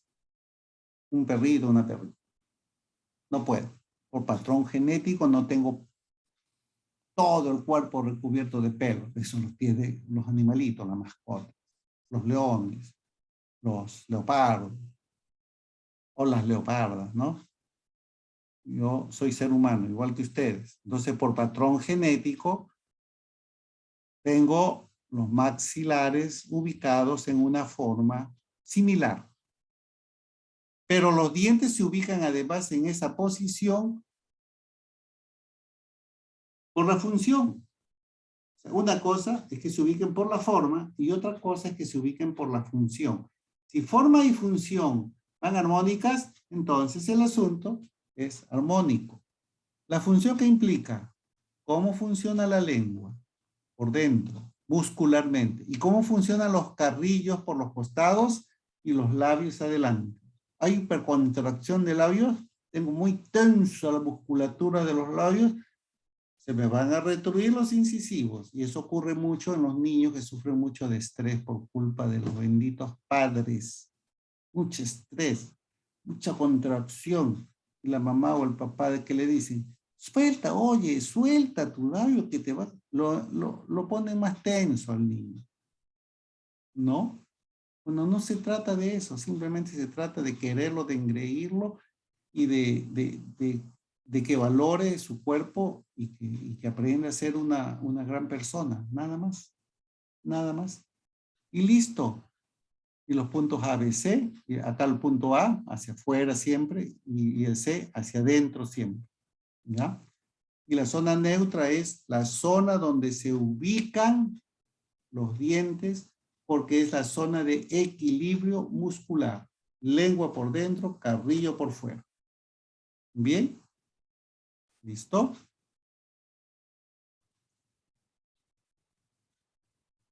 La curva de Spitz se observa en el plano sagital. Si queremos analizar la oclusión, véanlo estáticamente. Este arco dental es triangular, tiene apiñamiento en los dientes incisivos. ¿Por qué? Hay que buscar la razón, lo que le venía diciendo. Bien, estas son preguntas del ENAU. Qué bonito cuando se ve un arco dental de esta forma. Qué bonito. Las relaciones dinámicas. Vamos a ver las relaciones dinámicas. Protrusión. ¿Qué debe observarse? La guía incisiva. La desoclusión posterior o fenómeno de... Pero no se queden en los dientes. En la protrusión, el cóndilo desde la posición que ustedes conocen se va hacia abajo y adelante. Hacia abajo y adelante.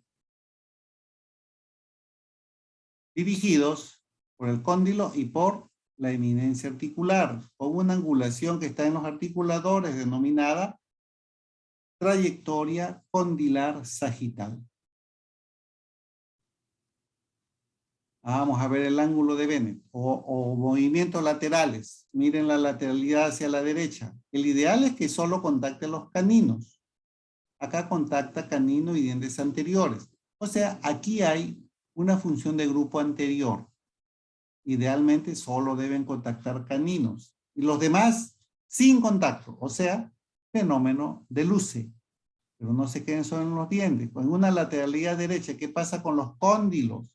El cóndilo derecho hace un movimiento hacia afuera. Pequeñito, 1 o 2 milímetros. El cóndilo izquierdo hace un gran movimiento hacia adelante, hacia abajo y hacia adentro, formando un ángulo en ese recorrido con el sagital. Un ángulo llamado ángulo de Bennett, que también se ve en el articulador. Ese ángulo de Bennett le ponen de promedio 15 grados, ¿no es cierto? En el lado de trabajo se da el movimiento de Bennett. En el lado de no trabajo se da el ángulo de Bennett. En el lado izquierdo, similar, solo que ahora el lado de trabajo es el izquierdo y el movimiento de Bennett será en el izquierdo, ¿no? La función de grupo es cuando les dije, puede ser función de grupo anterior o como en este caso, función de grupo posterior. Pero se llama función de grupo posterior solamente contacto de caninos y premolares. Cuando ya hay molares, como en este caso, ya no es función de grupo. Nivel de molares se llama interferencias en el lado de trabajo. ¿Qué pasa en el lado de no trabajo? Bueno, en este caso, la lateralidad es hacia la izquierda.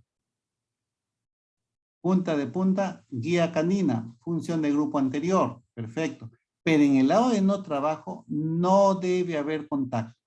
Es el peor de los contactos cuando existe en el lado de no trabajo. Son las interferencias más dañinas. Miren eso, lado de no trabajo. ¿Qué pasará? Probablemente la punta de cúspide del lado de trabajo se achicaron, se achataron de tal manera que ya no desocluye bien este sector. Muy bien. Pero llegó otro paciente en condiciones similares y nuestro amigo odontólogo hizo eso. Por supuesto que es una radiografía, una fotografía histórica, pero yo no la quito porque puede ser de porcelana, puede ser de circonio, puede ser CAD-CAM, pero bien bonita, pero puede terminar con interferencias. Eso no es interferencia. Interferencia es esto. Algunos dirán, doctor, pero también es interferencia, pues, porque es similar. Sí, bueno, ya es interferencia. Pero no la llames interferencia, llámala iatrogenia, llámala deficiencia en el trabajo protésico. Y la culpa no la tiene el técnico, ¿eh? Esto es clínico. Iatrogenia, en el mejor de los casos. Es la palabra más sencillita, más simple para un trabajo pésimo.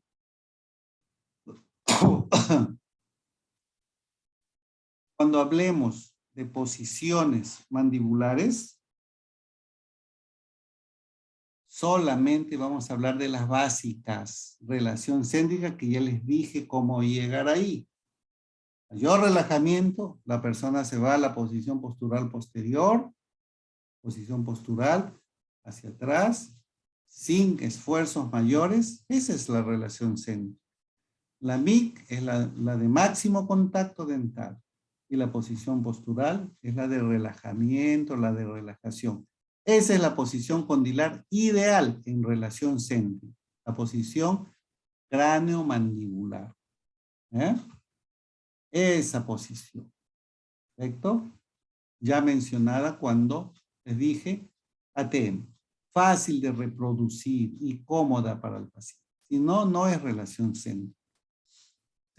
Ahí se hace, bueno, esta guía, esta manipulación no es utilizando fuerza, sino solamente comprobando que puede existir un predominio de la rotación infradiscal, nada más. Es la posición de referencia, es la posición en la que deberíamos rehabilitar. ¿Ah?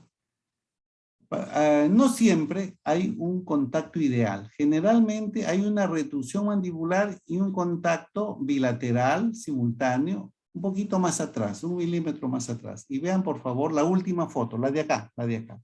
Están en MIC. Pero cuando llevamos al paciente a ARC, es decir, la mandíbula un poquito más atrás, observen que ha retrocedido como 1 milímetro hacia atrás, ¿sí? 1 milímetro hacia atrás, o 1.5 como máximo. Esa es una discrepancia pequeña entre MIC y RC. Se acepta como normal, como fisiológico. Vean, aquí parece que está un poquito abierta la boca. A ver, muerde, muerde. Ajá, esta es MIC. Acá era RC. La discrepancia es pequeñita. Ahora vean ustedes esta posición retrusiva. Uy, pero qué distantes están los dientes de adelante. Muerde. Oh, qué distante. No, ni hablar, ni hablar. Esto de acá ya no es una simple relación adecuada. No, no. La RC está lejos de MIC y eso hay que llevarlo. Eso se llama contacto prematuro cuando existe un solo diente. No se olviden que ayer lo dijimos. Esto, ¿se acuerdan este cuadrito? Uy, contacto prematuro. Acá está exagerado, por supuesto, ¿no?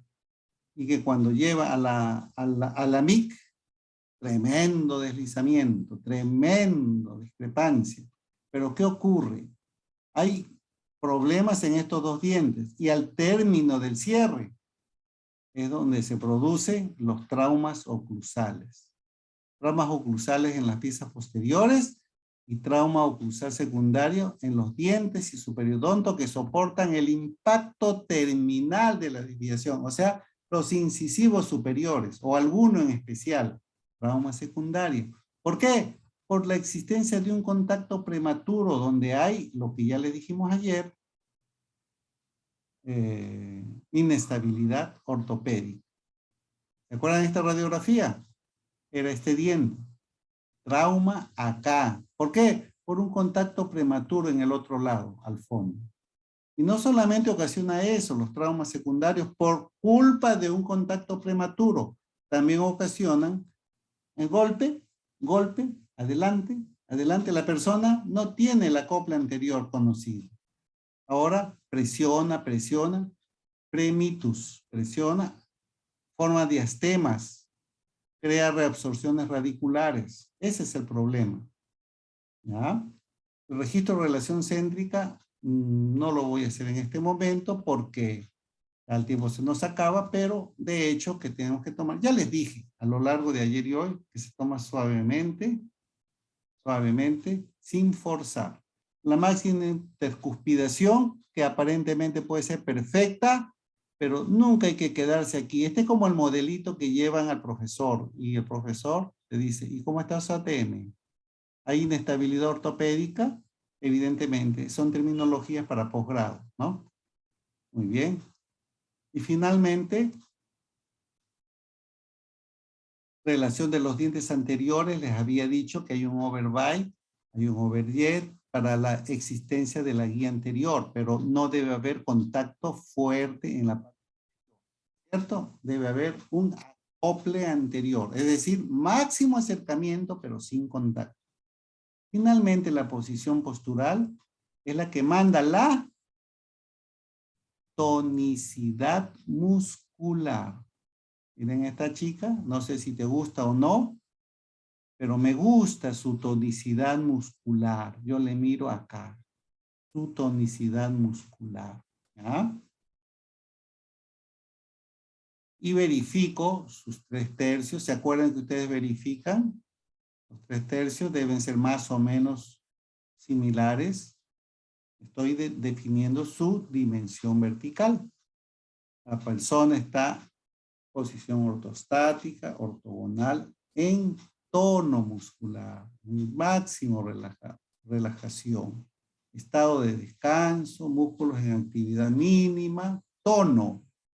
Determina la dimensión vertical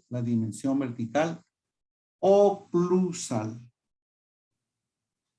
Muy bien, queridos amigos, con estas 3 posiciones mandibulares, con la explicación de los 4 componentes del sistema masticatorio, se cumplió la hora. Ahora, cuando hay contacto en premolares, en una lateralidad, Cuando hay contacto en canino y premolares, se llama función de grupo posterior. Si en esa lateralidad ya chocan molares, son interferencias. Interferencias en esos molares. Y las interferencias hay que evitarlas. ¿Ya? En premolares no se llama interferencia. En molares. ¿Ya? Bien. ¿Listo? Cumplida la hora, mis estimados amigos. Creo que ya nos pasamos de la hora. No sé si me dan algunos minutos, el organizador, si fuera tan amable, para algunas preguntas, nada más. Nada más, para algunas preguntas de lo que hemos mencionado, me lo dice, por favor. Yo no tengo ningún inconveniente en seguir contestando respuestas, seguir dando respuestas ante inquietudes académicas que tengan los jóvenes colegas. A ver, sí, doctores, se les invita a realizar algunas preguntas que tengan. Yo las puedo leer. Sí, las estoy leyendo en el chat. Si hubiera preguntas. Y si no, a ver, retrocedo. Si es que hay alguna pregunta en base a la diapositiva, voy retrocediendo.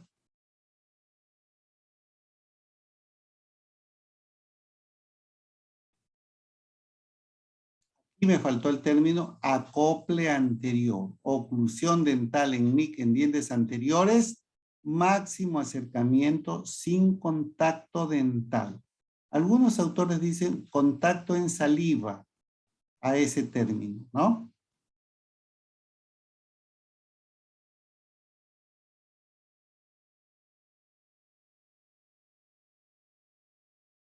¿Nada? ¿Listo? Listo, doctor, parece que no hay preguntas. Muy bien, perfecto. Muchas Les gracias por su tiempo, agradezco. doctor. Muchas gracias. Medida de ángulo de Bennett de promedio es 15 grados, internacionalmente hablando. ¿Ya? Puede ser 12, 14, 17. De promedio 15 grados del ángulo de Bennett. ¿Ya? ¿Listo? Con todo gusto. Legal. A mí a veces me gusta pasarme excesivamente de la hora.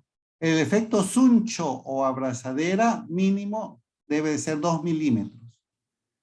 El consejo es que sea siempre más de 2, por supuesto. Muy bien. Les agradezco a ustedes. No debe ser de 1, no debe ser de 1. Pero la verdad que a veces yo puedo tener de 1 en un ladito, pero en el resto puedo tener 2, 5, 8, porque fue en diagonal la pérdida de la estructura dental.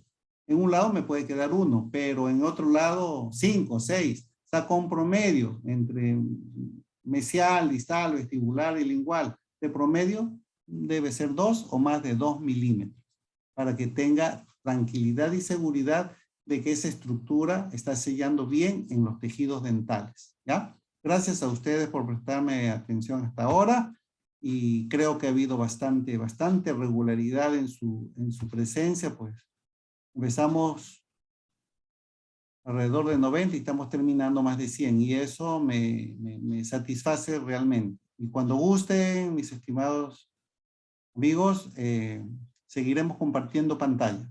¿Listo? Muchas gracias a todos. Muchas gracias, doctor. Bueno, doctores, muchas gracias también por su asistencia y entonces con eso damos por concluida la clase del día de hoy. Buenas noches con todos.